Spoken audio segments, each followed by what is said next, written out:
Everyone, कैसे हो आप सभी। स्वागत है आपका अपने चैनल टीचिंग विद बानी में। आई होप आप सभी अच्छे होंगे और अपनी तैयारी को बेहतर कर रहे होंगे। दोस्तों, आज की क्लास बहुत ज्यादा इंपॉर्टेंट होने वाली है, क्योंकि आज की क्लास में हम हिंदी साहित्य, हिंदी व्याकरण, भाषा विज्ञान और काव्य शास्त्र के प्रश्नों को करेंगे, जो कि बहुत इंपॉर्टेंट है। तो चलिए आज की वीडियो को स्टार्ट करते हैं। उससे पहले अगर आप चैनल पे पहली बार आए हो तो चैनल को सब्सक्राइब और वीडियो को लाइक जरूर करना। आज का हमारा पहला क्वेश्चन है, साहित्य लहरी के रचयिता कौन है? नंददास, सूरदास, गोविंद स्वामी, कृष्णदास। बताइए इसका राइट आंसर क्या होगा। हाँ जी, साहित्य लहरी के रचयिता कौन है? तो आपको याद रखना, जो साहित्य लहरी है इसके रचयिता सूरदास है। इसका राइट आंसर क्या होगा? Option B. मैंने आपको क्या बताया, साहित्य लहरी के रचयिता सूरदास है।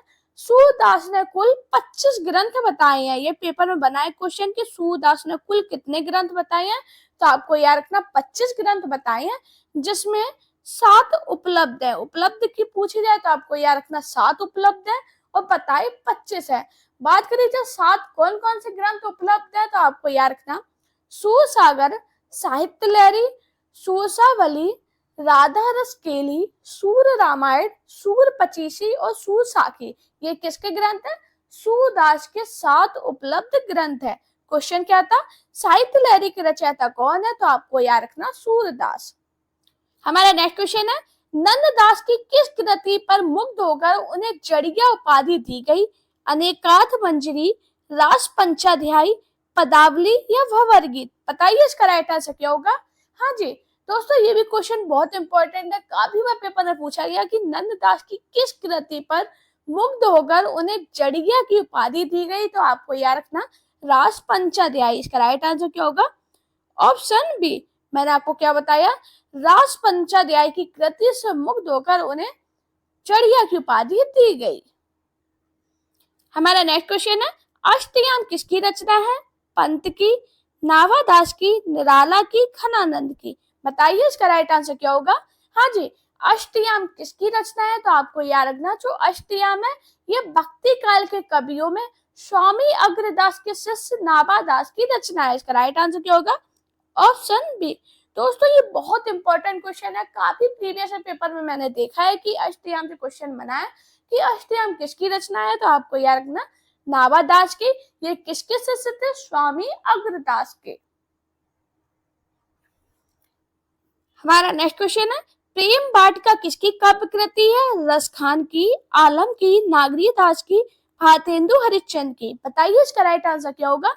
हाँ जी, प्रेम वाटिका किसकी काव्य कृति है? तो आपको याद रखना, जो प्रेम वाटिका है ये रसखान की काव्य कृति है। इसका राइट आंसर क्या होगा? Option A.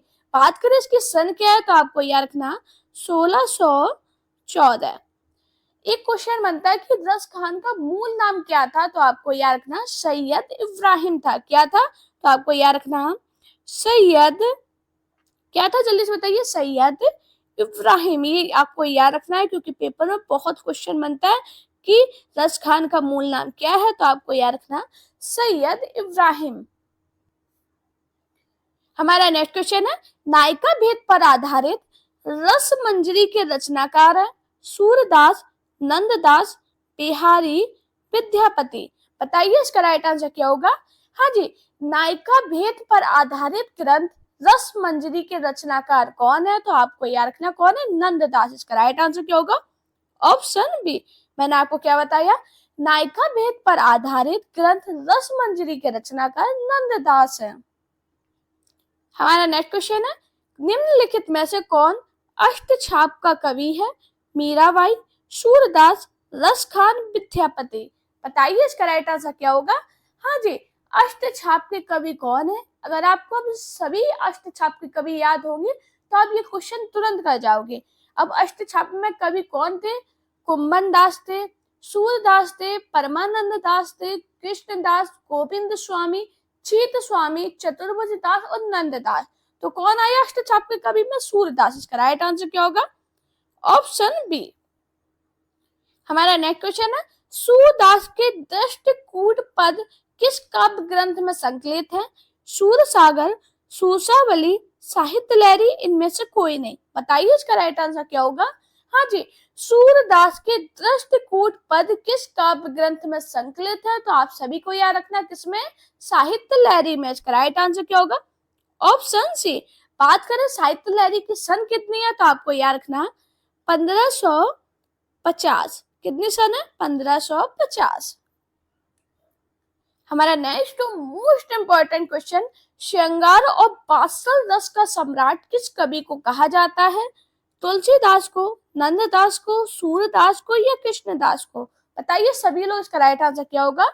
हाँ जी, श्रृंगार और वात्सल रस का सम्राट किस कवि को कहा जाता है? तो आपको याद रखना किसे कहते हैं, सूरदास को। इसका राइट आंसर क्या होगा, ऑप्शन सी। मैंने आपको क्या बताया, कृष्ण भक्ति शाखा के प्रतिनिधि कवि सूरदास को श्रृंगार और वात्सल रस का सम्राट कहा जाता है।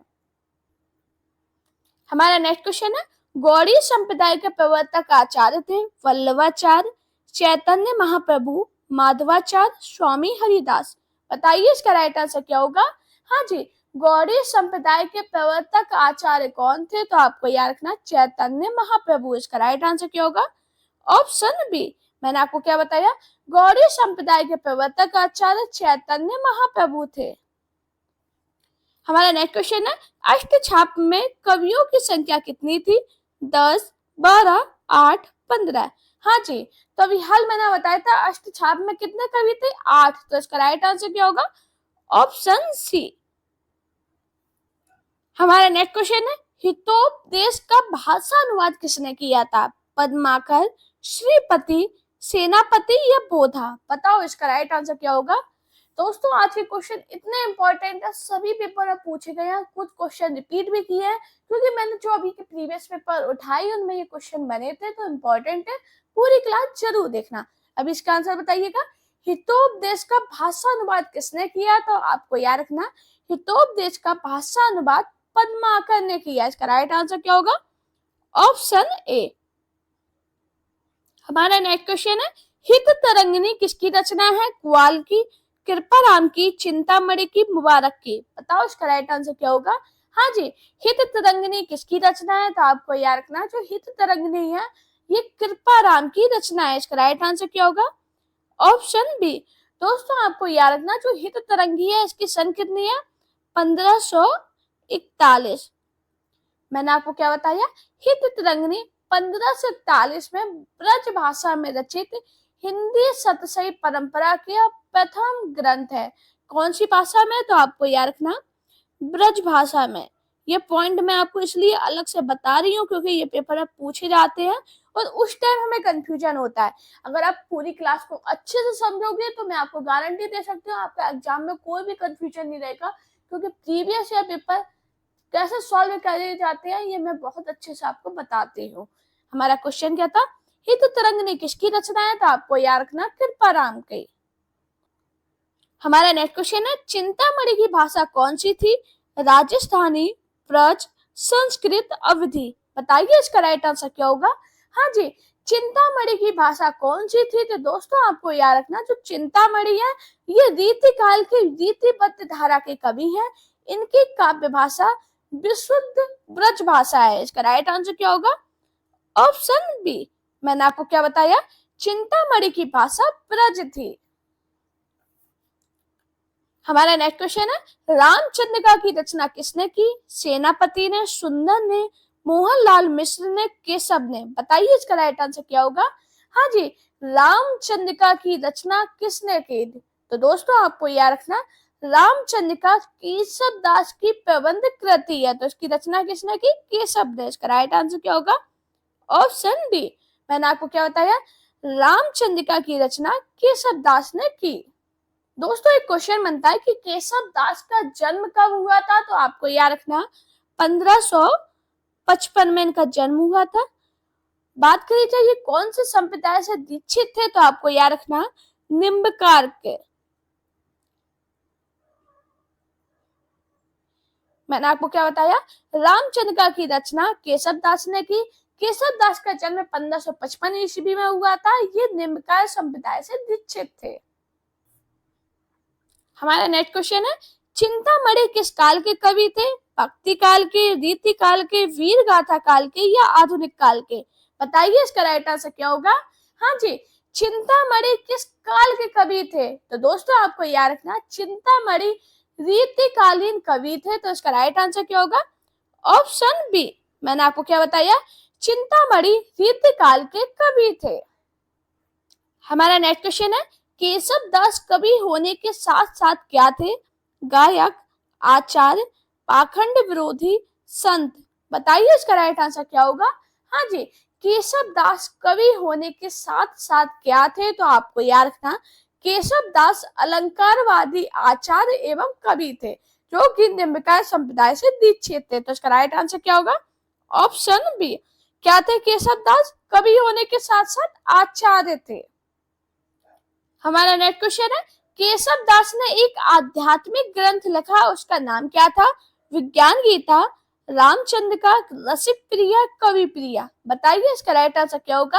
हाँ जी, केशव दास ने एक आध्यात्मिक ग्रंथ लिखा, उसका नाम क्या था? तो आप सभी को पता है, ये क्वेश्चन मैंने आपको कराया भी है कि केशव दास ने एक आध्यात्मिक ग्रंथ लिखा है, उसका नाम क्या है? विज्ञान गीता। इसका राइट आंसर क्या होगा? Option A. हमारा नेक्स्ट क्वेश्चन है, भाव विलास किसकी रचना है? विहारी की, पद्माकर की, देवकी या घनानंद की? बताइए इसका राइट आंसर क्या होगा। हाँ जी, भाव विलास किसकी रचना है? तो आपको याद रखना, भाव विलास देव की रचना है। इसका राइट आंसर क्या होगा? Option C. बात करें इसकी सन कितनी है? तो आपको याद रखना 1689। मैंने आपको क्या बताया? भाव विलास देव की रचना है। हमारा नेक्स्ट क्वेश्चन है, रसराज ग्रंथ के रचयिता कौन थे? पद्माकर, चिंतामणि, मतीराम देव। बताइए इसका राइट आंसर क्या होगा। हाँ जी, रसराज ग्रंथ के रचयिता कौन थे? तो आपको याद रखना, जो रसराज ग्रंथ है इसके रचयिता मतीराम थे। इसका राइट आंसर क्या होगा? Option C. हमारा नेक्स्ट क्वेश्चन है, भूषण के काव्य की भाषा क्या थी? भोजपुरी, अवधी, राजस्थानी, ब्रज। बताइए इसका राइट आंसर क्या होगा।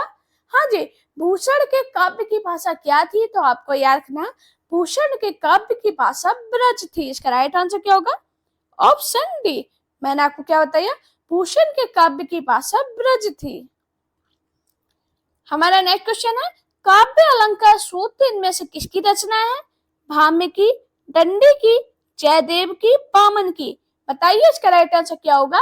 हाँ जी, काव्य अलंकार सूत्र इनमें से किसकी रचना है? दोस्तों ये क्वेश्चन इतना इंपॉर्टेंट है, आप किसी एग्जाम को उठा के देख लो, ये क्वेश्चन आपके एग्जाम में बना ही है कि काव्य अलंकार सूत्र इनमें से किसकी रचना है? तो आपको याद रखना, बामन की। इसका राइट आंसर क्या होगा? Option D. मैंने आपको क्या बताया?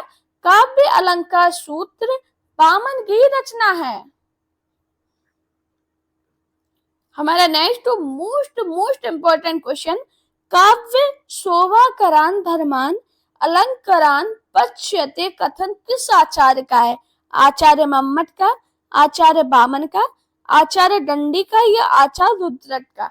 दोस्तों ये भी क्वेश्चन इतना इंपॉर्टेंट है, आप चाहे असिस्टेंट प्रोफेसर को देख लो, यूजीसी नेट, उसके अलावा भी किसी भी स्टेट की, राजस्थान के एग्जाम, एमपी का, यूपी का, कोई भी एग्जाम देख लो, ये क्वेश्चन बना है कि काव्य अलंकार, काव्य शोभाकरान धर्मान अलंकार पश्यते कथन किस आचार्य का है? तो आपको याद रखना, आचार्य रुद्रट का। इसका राइट आंसर क्या होगा? Option D. हमारा नेक्स्ट क्वेश्चन है, रस निष्पत्ति के संबंध में भट्ट लोलट का मत है अनुमितिवाद, भुक्तिवाद, उत्पत्तिवाद, अभिव्यक्तिवाद। बताइए इसका राइट आंसर क्या होगा। हाँ जी, रस निष्पत्ति के संबंध में भट्ट लोलट का क्या मत है? तो आपको याद रखना, उत्पत्तिवाद। इसका राइट आंसर क्या होगा? Option C. बात करें जो अनुमितिवाद है, इसके प्रवर्तक कौन है, इसकी किसका मत है? तो किसका है? आचार्य शंकुक का। मुक्तिवाद किसका है? तो आपको याद रखना किसका है? भट्ट नायक का, भट्ट नायक। अभिव्यक्तिवाद किसका मत है? तो आपको याद रखना, अभिनव गुप्त का, अभिनव गुप्त। दोस्तों ये जो मैं पॉइंट बता रही हूँ ये इंपॉर्टेंट है, चाहो तो अपनी कॉपी में लिख लेना, अगर कॉपी में नहीं लिखना तो अपने दिमाग में जरूर छाप लेना, क्योंकि ये क्वेश्चन बनेगा 100%। हमारा क्वेश्चन क्या था, रस निष्पत्ति के संबंध में भट्ट-लोलत का क्या मत है, उत्पत्तिवाद। हमारा नेक्स्ट क्वेश्चन है, रस विवेचन में चित्त तरंग न्याय की कल्पना इनमें से किस आचार्य ने की, शंकुक ने, भरत मुनि ने, अभिनव गुप्त ने या विश्वनाथ ने। बताइए इसका राइट आंसर क्या होगा।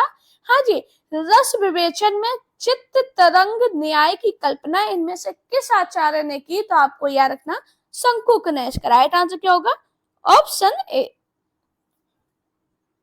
हमारा नेक्स्ट क्वेश्चन है, इनमें से किस आचार्य के काव्य गुणों की संख्या 10 मानी है, क्षेमेंद्र, भोजराज, बामन, भरत मुनि। बताओ इसका राइट आंसर क्या होगा।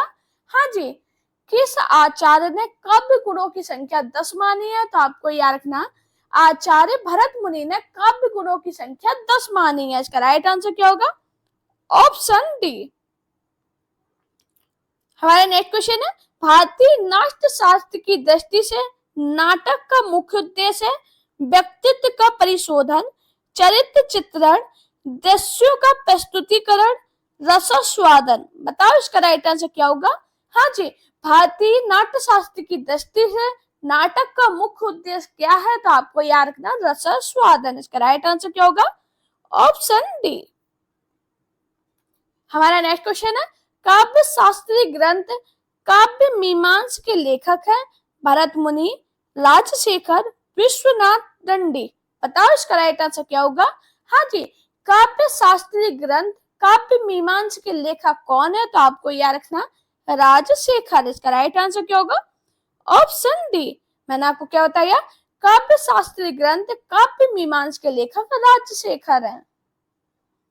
हमारा नेक्स्ट क्वेश्चन है, कवि कंठाभरण के रचनाकार है दंडी, केशव मिश्र, क्षेमेंद्र, धनंजय। बताइए इसका राइट आंसर क्या होगा। हाँ जी, कवि कंठाभरण के रचनाकार कौन है, तो आपको याद रखना कौन है, जल्दी से बताओ सभी लोग, क्षेमेंद्र। इसका राइट आंसर क्या होगा, ऑप्शन सी। मैंने आपको क्या बताया, कवि कंठाभरण के रचनाकार क्षेमेंद्र है।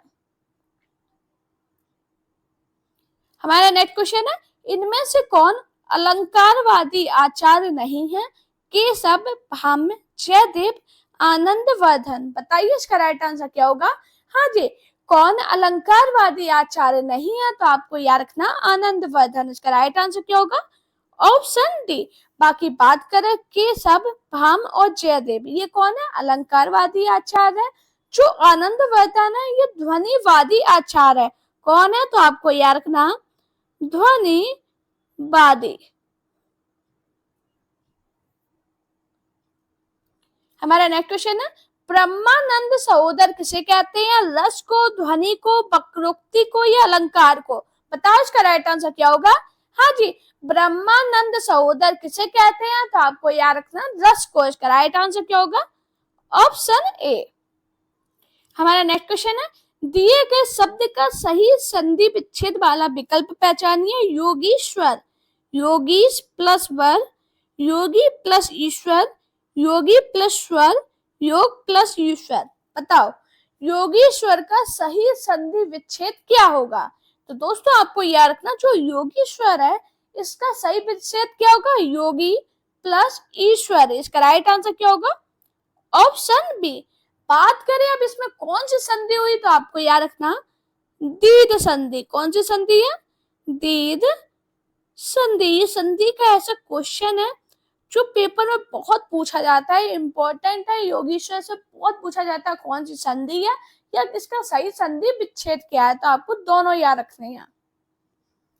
हमारा नेक्स्ट क्वेश्चन है, नीचे दिए गए शब्दों का सही संधि वाला विकल्प पहचानिए। गिरी प्लस ईश, इसका सही संधि वाला विकल्प कौन सा होगा, तो कैसे होगा, गिरीश। इसका राइट आंसर क्या होगा, ऑप्शन सी। बात करें ग्रीस में कौन सी संधि है, तो आपको याद रखना इसमें भी दीर्घ संधि है। बाकी अगर आप लोग बताओगे तो मैं संधि को आपको ट्रिक के साथ बता दूंगी जिससे आप कभी नहीं भूलोगे। तो आप लोग मुझे कमेंट करना अगर आप संधि डिटेल में पढ़ना चाहते हो या ट्रिक के साथ पढ़ना चाहते हो, तो मुझे कमेंट जरूर करना। अगर आप लोगों के कमेंट आएंगे तो मैं आपको संधि डिटेल में पढ़ा दूंगी। हमारा नेक्स्ट क्वेश्चन है, नीचे दिए गए शब्द में प्रयुक्त संधि भेद का विकल्प पहचानिए। अत्यंत, अत्यंत में कौन सी संधि है? गुण संधि है, वृद्धि संधि है, यड़ संधि है या यादि संधि? जल्दी से बताइए सभी लोग, इसका राइट आंसर क्या होगा? हाँ जी, तो दोस्तों आपको याद रखना, जो अत्यंत है इसमें यड़ संधि है। इसका राइट आंसर क्या होगा? Option C.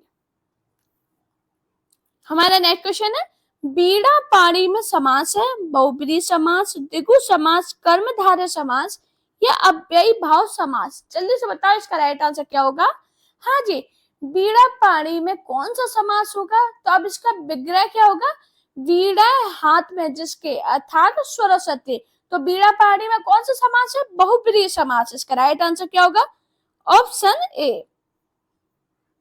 हमारा नेक्स्ट क्वेश्चन है, दोपहर में समास है, द्विगु समास, बहुब्रीहि समास, द्वंद्व समास या कर्मधारय? बताओ इसका राइट आंसर क्या होगा? हाँ जी, दोपहर में समास कौन सा होगा? तो कौन सा होगा? द्विगु समास। इसका राइट आंसर क्या होगा? Option A. अब द्विगु समास कैसे होगा? जिसका पहला पद संख्यावाचक विशेषण होता है उसमें कौन सा होता है? द्विगु समास। और इसमें कौन सा? दोपहर, तो इसमें कौन सा होगा? द्विगु समास। हमारा नेक्स्ट क्वेश्चन है, बैलगाड़ी में समास है, द्वंद्व समास, कर्मधारय समास, द्विगु समास या तत्पुरुष? बताओ क्या होगा इसका राइट आंसर? हाँ जी, बैलगाड़ी में कौन सा समास होगा? तो आपको याद रखना, जो बैलगाड़ी है इसमें तत्पुरुष समास होगा। तो इसका राइट आंसर क्या होगा? Option D. हमारा नेक्स्ट क्वेश्चन है, अनुगमन में समास है, कर्मधारय, तत्पुरुष, अव्ययी भाव या बहुब्रीहि? बताइए इसका राइट आंसर क्या होगा? हाँ जी, अनुगमन में समास कौन सा है? तो आपको याद रखना, अनुगमन में अव्ययी भाव समास है। इसका राइट आंसर क्या होगा? Option C. मैंने आपको क्या बताया? अनुगमन में अव्ययी भाव समास है। बात करें इसका समास विग्रह क्या होगा? तो आपको याद रखना, गमन के पीछे गमन। क्या होगा? कौन सा समास है? अव्ययी भाव। हमारा नेक्स्ट क्वेश्चन है, चौमासा शब्द में समास है, अव्ययी भाव, द्विगु, द्वंद्व, बहुब्रीहि? तो दोस्तों आप सभी को पता है कौन सा समास होगा? जल्दी से बताओ। द्विगु समास। इसका राइट आंसर क्या होगा? Option B. द्विगु समास क्यों होगा? क्योंकि पूर्व पद संख्यावाचक है, इसलिए इसमें कौन सा समास है? द्विगु समास। हमारा नेक्स्ट क्वेश्चन है, एक में उपसर्ग का प्रयोग होगा, कुनकुना, कुंडन, कुदरत, कुंडंग? बताओ इसका राइट आंसर क्या होगा? एक में उपसर्ग का प्रयोग कौन सा होगा? तो कौन सा होगा? कुंडंग। इसका राइट आंसर क्या होगा? Option D. हमारा नेक्स्ट क्वेश्चन है, नेपाली शब्द में कौन सा प्रत्यय है? अली, ई, ली, ई? बताओ इसका राइट आंसर क्या होगा? हाँ जी, नेपाली शब्द में कौन सा प्रत्यय है? तो आपको याद रखना, ई प्रत्यय। इसका राइट आंसर क्या होगा? Option B. हमारा नेक्स्ट क्वेश्चन है, इनमें से कौन सी बोली बिहारी हिंदी वर्ग में नहीं आती है? भोजपुरी, मैथिली, मगही, छत्तीसगढ़ी? बताओ इसका राइट आंसर क्या होगा? हाँ जी, कौन सी बोली बिहारी हिंदी वर्ग में नहीं आती है? तो आपको याद रखना, छत्तीसगढ़ी। इसका राइट आंसर क्या होगा? Option D. मैंने आपको क्या बताया? छत्तीसगढ़ी बोली बिहारी हिंदी वर्ग में नहीं आती है, बल्कि ये पूर्वी हिंदी की अंतर्गत आती है। किसके अंतर्गत आती है? तो आपको याद रखना, पूर्वी हिंदी।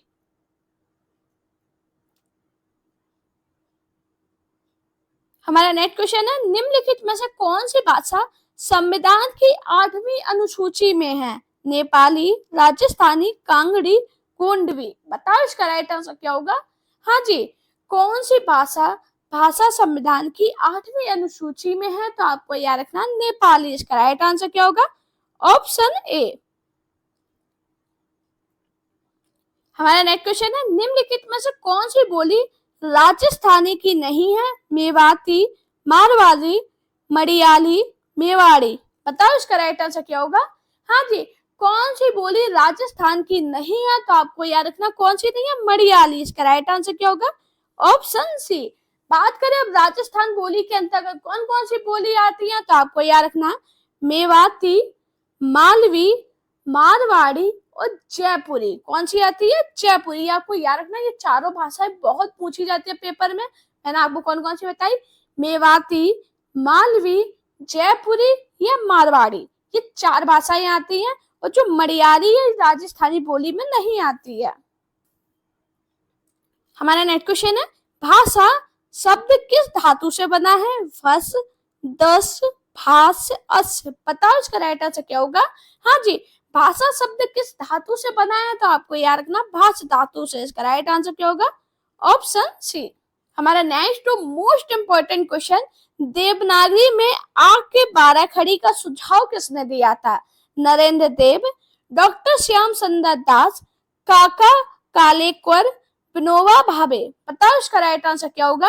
हाँ जी, देवनागरी में आ के 12 खड़ी का सुझाव किसने दिया था? दोस्तों, काफी लोग चैनल पे पहली बार आए होंगे, क्लास को पहली बार देख रहे होंगे, उन सभी से रिक्वेस्ट कर रही हूँ कि चैनल को सब्सक्राइब करना, अपने दोस्तों के साथ वीडियो को शेयर करना और प्यारा सा कमेंट जरूर करना कि आपको मेरी क्लास कैसी लगी है। अब इसका आंसर बताइए, देवनागरी में आ के 12 खड़ी का सुझाव किसने दिया था? तो आपको याद रखना काका कालेकर ने। इसका राइट आंसर क्या होगा? Option C. हमारा नेक्स्ट क्वेश्चन है, देवनागरी का सर्वप्रथम प्रयोग किसके शिलालेख में हुआ है? अशोक मौर्य, हर्षवर्धन, चंद्रगुप्त, जयभट्ट। बताओ इसका राइट आंसर क्या होगा? हाँ जी, देवनागरी का सर्वप्रथम प्रयोग किसके शिलालेख में हुआ है? तो आपको याद रखना जयभट्ट के। इसका राइट आंसर क्या होगा? Option D. मैंने आपको क्या बताया?